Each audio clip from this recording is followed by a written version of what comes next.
We left town for a couple weeks. Got lucky that there was some rain early on while we were gone. It did kind of dry out a bit before we got back into town. So we had to water the whole garden for the first, I mean, like only a couple times this entire year have we had to do that. And we're about to have another streak of 100-degree temperatures. So we already had one this season. We're about to, I think, like after today, maybe is the day you're watching this on Friday, I think is when I'll put this video up.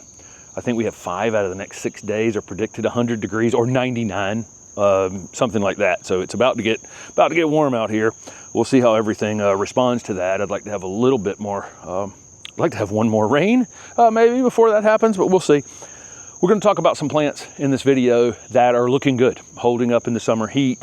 That really haven't had any maintenance done to them, you know, outside of anything that would just be earlier in the season, you know, keeping them weeded and keeping them mulched and that kind of thing, watering them a couple times this year.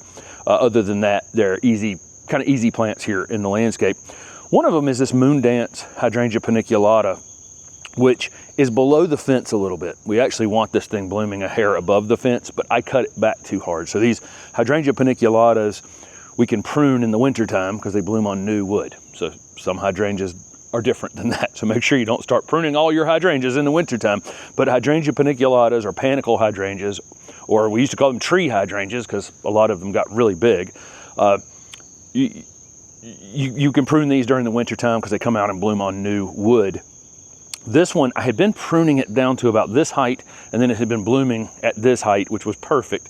And this winter, for some reason, I just went absolutely crazy on it, and it only grows about this much back every year. And so it's blooming a little bit lower, but you can see how compact this thing is, how it holds the stems up big and tall. This is Buddy Lee's breeding, who, you know, invented Encore Azaleas. I think we're gonna see an Encore Azalea in this video as well, which is in full bloom, or summer bloom in the back garden right now.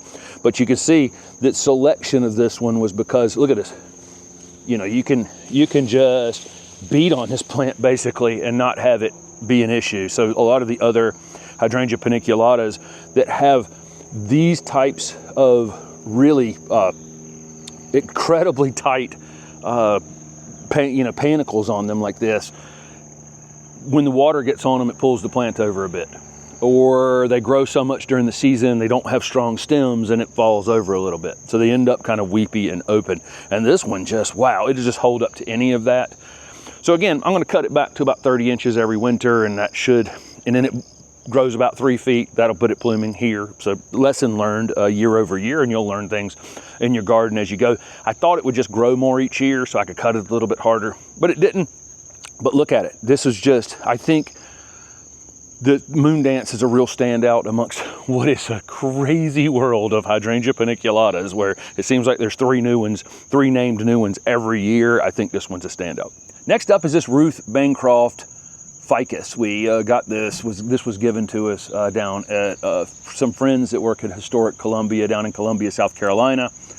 This Ruth Braftoft Ficus is a combination of Ficus carica, which is a fig like you would eat, you know, big giant fig tree with leaves this big, you know, know all about figs, and then Ficus pumila, which is the climbing vine that actually has holdfast, that if you go down to someplace like Charleston or someplace in the South, typically you'll see climbing on walls all over the place. It'll be half an inch off the wall, basically. It just climbs up the wall, has these interesting little fig-like leaves on it because they're related. This is kind of the intermediate between the two. So it has, you know, fig type leaf on it, but it's a combination of a tiny leaf and a big leaf right in the middle.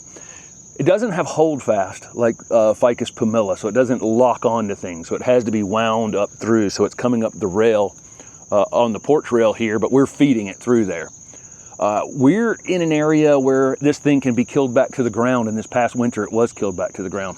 2 winters ago, it actually stayed evergreen, but this past winter it got cold really quickly. We went from abnormally warm November to instant cold. It wasn't too cold. It wasn't cold enough to kill it, but it was just, we just had not had any lead up to that initial cold weather, and it killed it back to the ground, and we were kind of concerned it wasn't coming back. But boy, has it ever come back. This is just a great plant for covering the ground. It can go on at the top of a retaining wall and come over the retaining wall if you want, or it will climb as well. So either one you want to do, but it's this interesting intermediate between a fig tree or a large fig shrub and a climbing vine, and quite a beautiful specimen out here in the garden. I think right before we left to go out of town, this Goldstrom Blackeyed Susan was just starting to flower, but now it's come into full flower.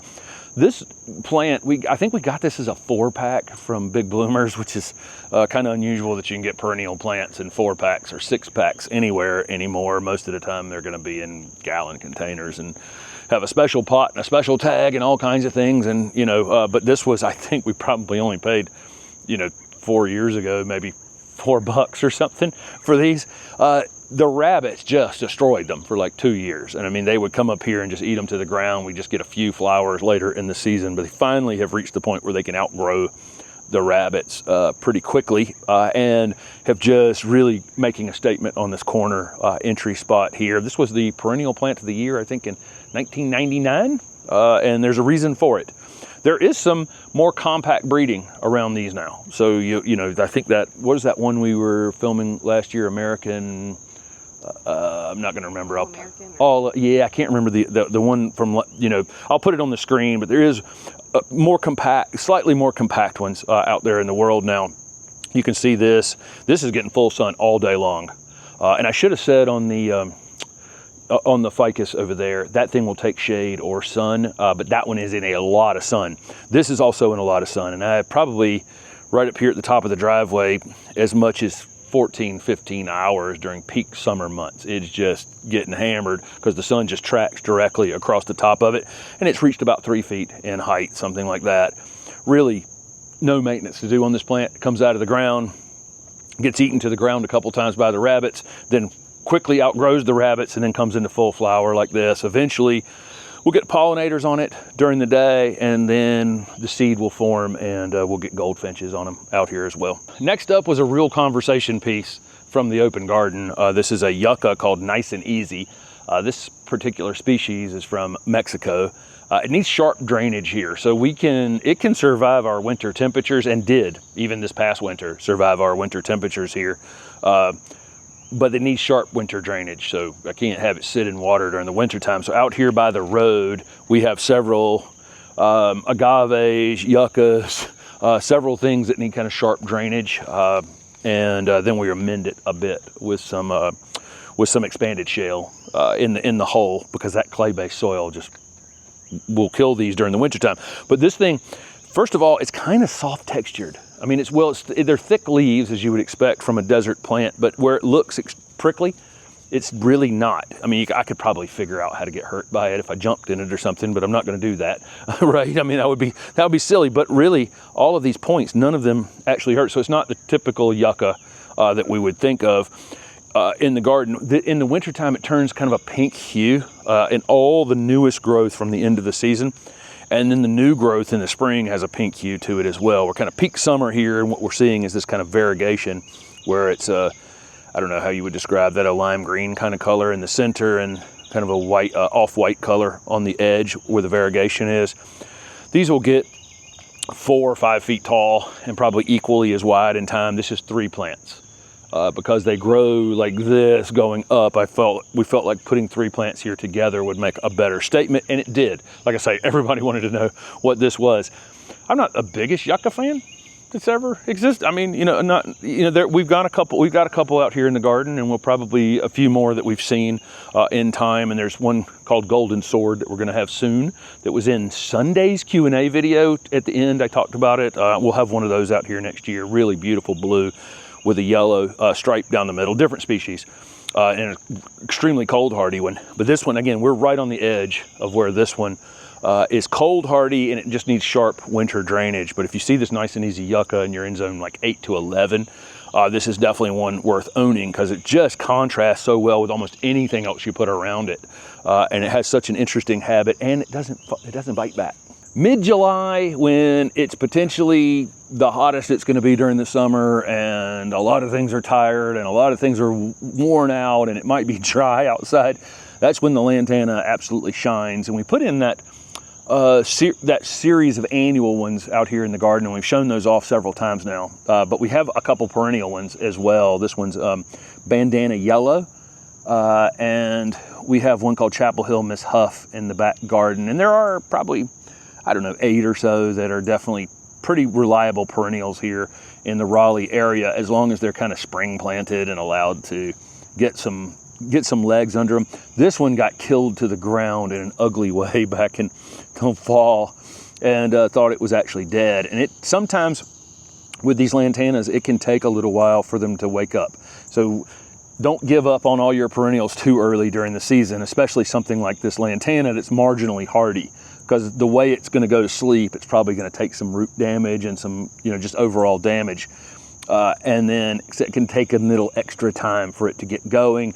It needs to get a few leaves up and get a little sunlight, start to make some energy, and then once it does, they take off. And then peak summer here is when the thing is coming into, it's not in full bloom, it's just barely in bloom, but the rest of July, August, September, this will be one of the pollinator favorites out here in the front garden. This one we showed off a few weeks ago. This is a clerodendron. There are a lot of different clerodendron species, and we've seen a couple over the years, but typically in the South, they're typically tropical, mostly tropical plants. This particular clerodendron, which people refer to as peanut butter tree or glory bower, a lot of different names for this one, will take colder temperatures, and it basically becomes kind of a small tree. We showed this on a walk around. I don't know if we did or not. I think I talked about it. A neighbor whose garden we have filmed in the past has one they've tree formed into something that's more like 15 to 20 feet tall, something like that at this point, and probably equally as wide. It's taking up a good portion of their front garden. This is I'll call it mildly invasive plant. I mean, we see a couple of them around the neighborhood. It unfortunately is that it's really hard to take this thing out though. I mean,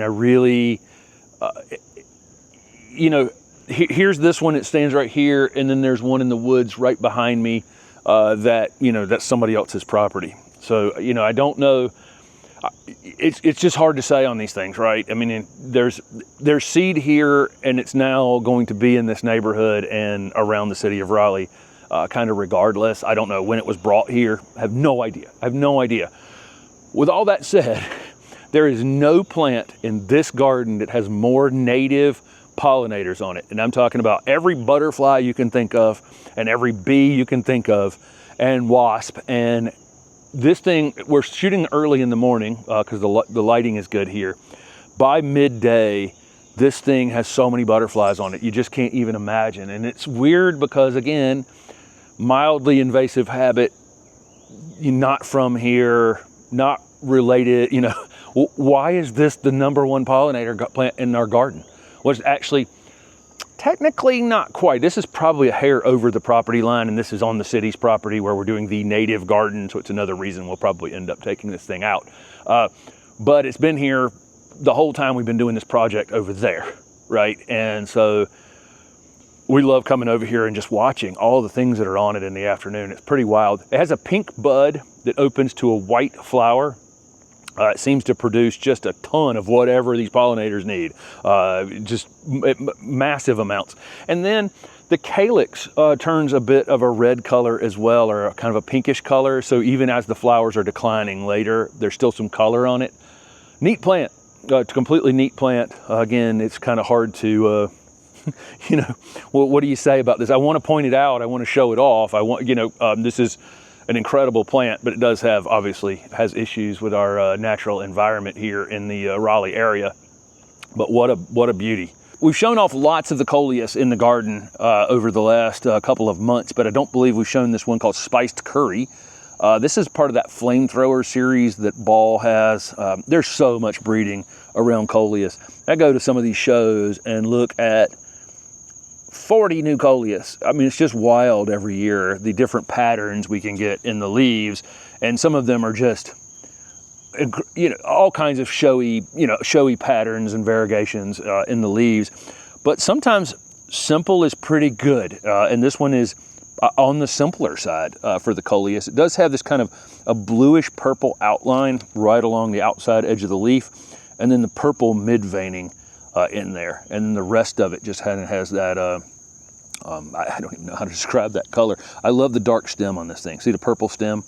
So it's this combination of green and purple, or kind of limeish green and purple, that really looks great together. We bought these, I think, in a 4-pack or something down at Big Bloomers earlier this year. Haven't tried this one from seed. This one is available as seed, so we might just go to that next year. But you see that purple? I think you can see that purple edging around each of these leaves. It's just a real standout here in the garden, and also has just been a nice little ornamental plant. This has not been pruned on, although a deer or something, a rabbit or something, decided to prune it right there. No, I pruned it off of them. Oh, okay. So Steph just said she actually pruned that one off of the pittosporum that's next to it. So that was not animal damage. Typically these don't get damaged by animals. We don't let these flower. So if these were to attempt to flower here in July, we would cut the flowers off, because that will slow some of the growth down of the foliage, which we're trying to actually grow these for. But then toward the end of the season, we'll let them come into flower, and the pollinators will take advantage of that in September, October, maybe even into November, before they actually get killed back to the ground. Definitely annuals worth having. You can cut a piece off, root it, bring it in the house for the winter if you want to try to keep them year over year. We're lucky enough to have a source here where we can either do them from seed or get them in a small pot, so we're not paying, you know, I probably would not go and pay $12 for one of these, you know, but certainly as a 4-pack where I can get it for $4 or $5, it's definitely worth it. Next up is this Scent Amazing gardenia. This is a Southern Living Plant Collection one. The calla lily on the back of it has decided to lay on it enough that it's kind of flattened out the back a bit on it, but it grows out here onto the onto our little onto our path. And this thing blooms full bloom back in mid-May. They were a little bit hair later this year just because it was a little bit cooler. And then it just has these kind of ongoing flowers the rest of the summer. So it's fully white for a week or so, finishes that process, starts to put on some growth, and then just kind of throws out 6, 8 flowers all the time. And you know, we see these 6 or 8 flowers on it now, and then I can see lots of buds coming. So every one of the ends of these branches is about to throw a flower as well. So, you know, this will go on for the rest of the summer, as you can see right there. So it has this, obviously, it's called Scent Amazing. It's a gardenia that is super, super fragrant. I really like this one for, if this plant didn't flower, it'd still be a worthy ornamental shrub. I mean, it has that really nice, shiny, lustrous foliage, really easy to grow, compact mounding habit.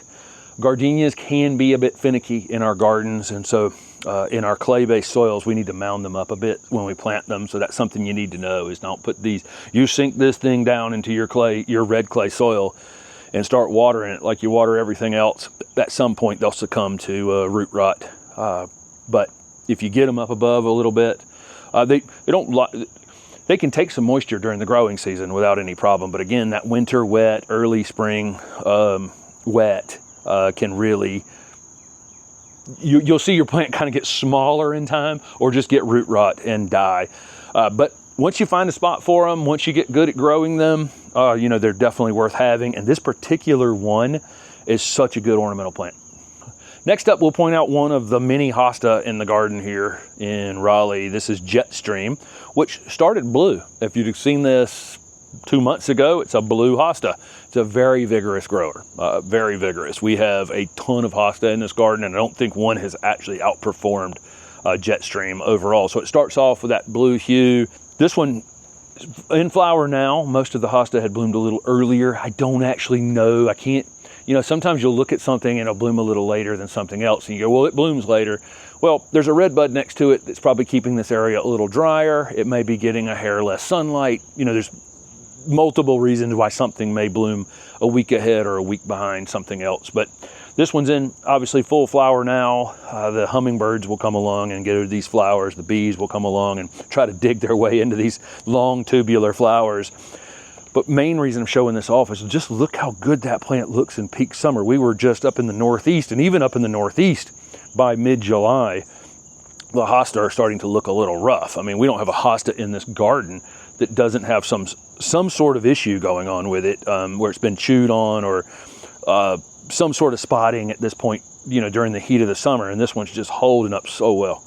A plant that had really been through it in this garden is this gray ghost Alysium. When we put it in here initially, I don't think we knew how dry this was going to be on this side of the house. It's under this red bud, and this red bud just absolutely dominates the space that it's in, and just is dry. It's consistently dry. And so when we initially put it in, it went through this phase of, uh-oh, we didn't water that, and it went for a while, and so that damaged it. And then when something's damaged like that, it's then more likely to be winter damaged. So it got winter damaged for 2 years in a row. It has finally worked its way through all of our neglect and is on its way. It's a really nice full plant. Has a very light pink flower on it earlier in the season. Typical Alysium flower. It looks like a little spider, a spidery looking flower. These are amongst the oldest flowering plants.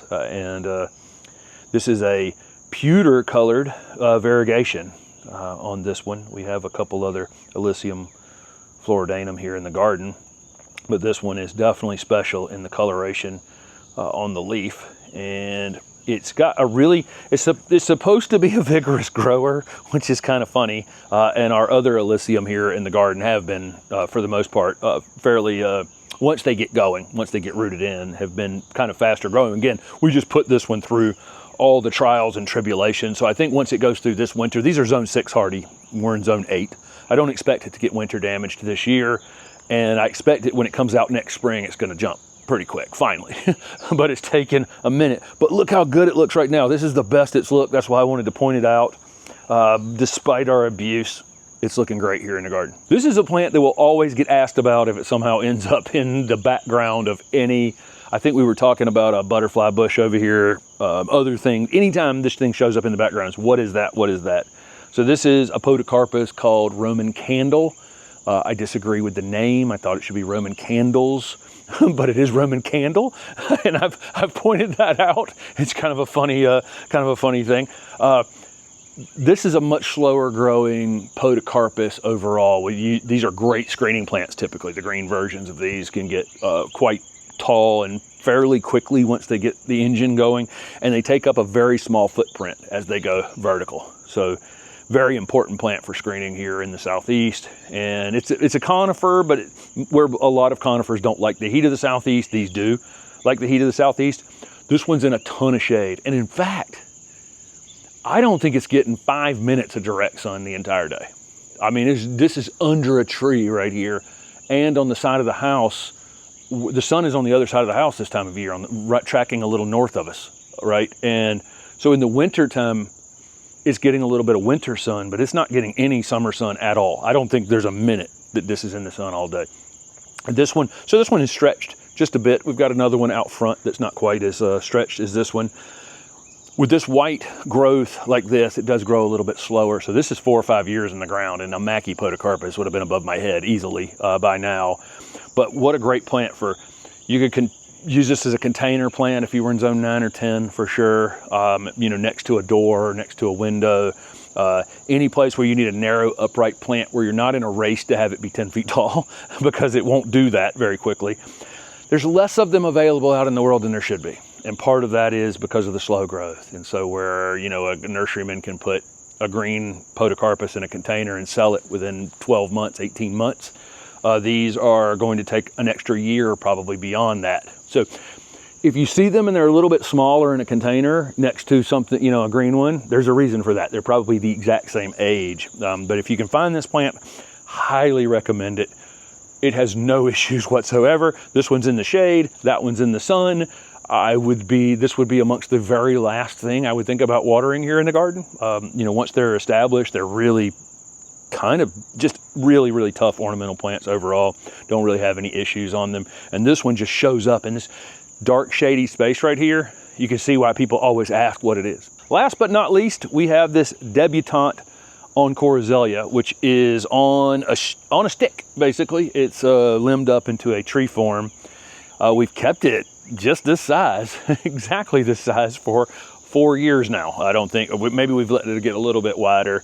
Overall, we usually keep this framed in here where people can see into it. So when it comes into flower, it just shows up like this. This is July. You know, this is an azalea. It's blooming in July. It bloomed in It completely covered up back in April, and now it's kind of typical of the summer bloom on these Encore Azaleas. It'll cover up maybe a third like this, and then in the fall it'll come back into full flower again. It's got a lot of buds on it still to come.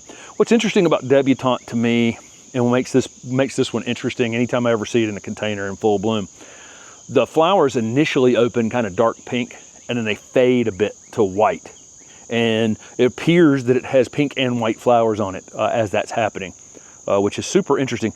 This one has a really compact habit, as you can see. There's very little pruning that's gone onto this.